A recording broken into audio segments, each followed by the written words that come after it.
j'ai découvert en 89, que j'ai aimé. Et j'ai cherché à apprendre à le faire parce que c'était hors du Burkina à l'époque.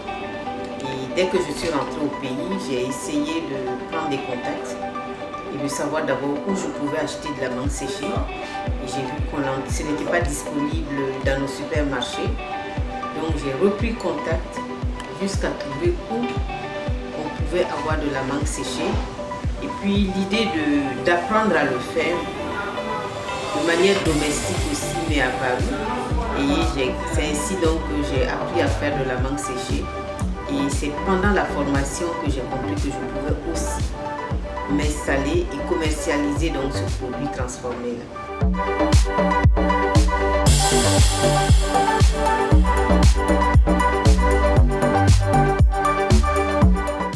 Bon, aujourd'hui essentiellement sur la mangue, j'ai une production quand même de plus de 100 tonnes. Oui. En plus de la mangue, j'ai essayé donc de voir tout ce que le pays regorgeait comme fruits et légumes. Donc en dehors de la mangue aujourd'hui, je peux sécher tout ce qui est fruits tels que la banane, l'ananas, la papaye, le coco, la fraise. En tout cas, tout ce qui est produit localement ou sous-régionalement, j'arrive à le sécher sans problème.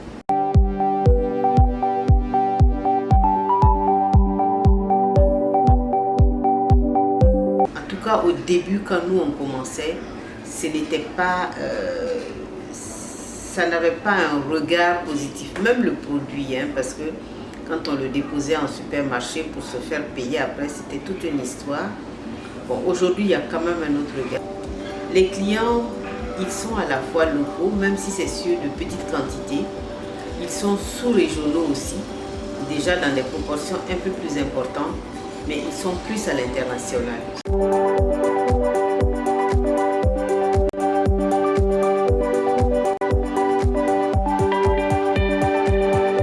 Des pertes, on en a d'autres financières. Je me rappelle que, en fait, j'ai eu vraiment une grosse difficulté une année pendant mon parcours.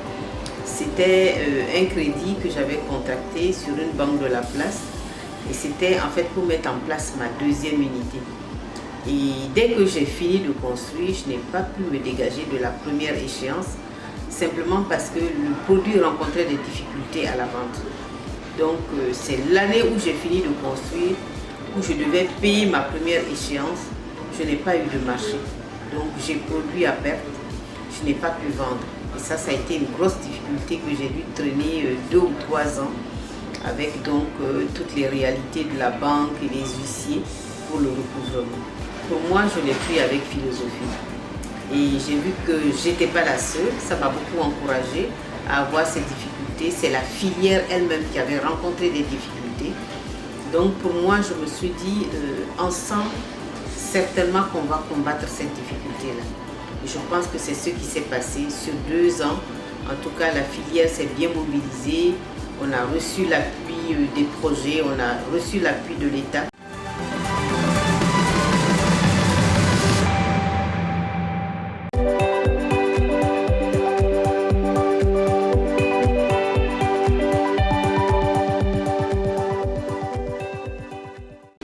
Je demande donc à tous ceux qui veulent entreprendre de s'armer de courage, de s'armer de patience, d'appartenir à un réseau aussi, parce que le réseau est important, et d'écouter les conseils autour de soi.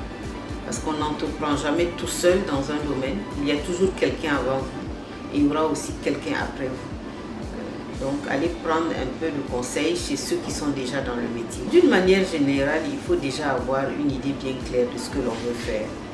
Même quand on n'est pas du métier, parce que moi je n'ai jamais fait d'agroalimentaire, voilà, mais je pense quand même que j'ai réussi dans le domaine. Il faut donc avoir les idées claires, il faut un peu de passion dans ce que l'on fait, il faut du sacrifice. Le sacrifice, il est à la fois physique, parce que je l'ai dit, et sur le plan du travail, parce qu'il ne faut pas compter ses heures de travail. Il faut accepter le revers, tirer les leçons de ce revers-là, dire mais pourquoi j'ai échoué. Au lieu de pleurer sur ça, il faut quand même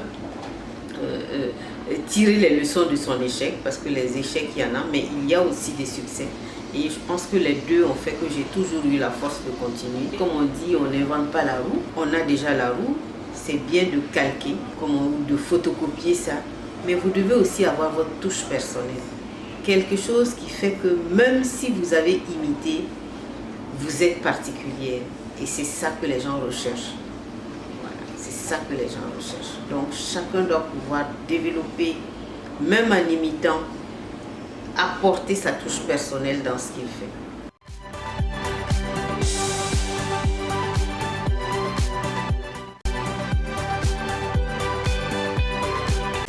Ceci est une publication de Infowacat.net et d'entreprendrefaso.com dans le cadre du projet Ecomédia avec l'appui de la Chambre de commerce et d'industrie du Burkina Faso.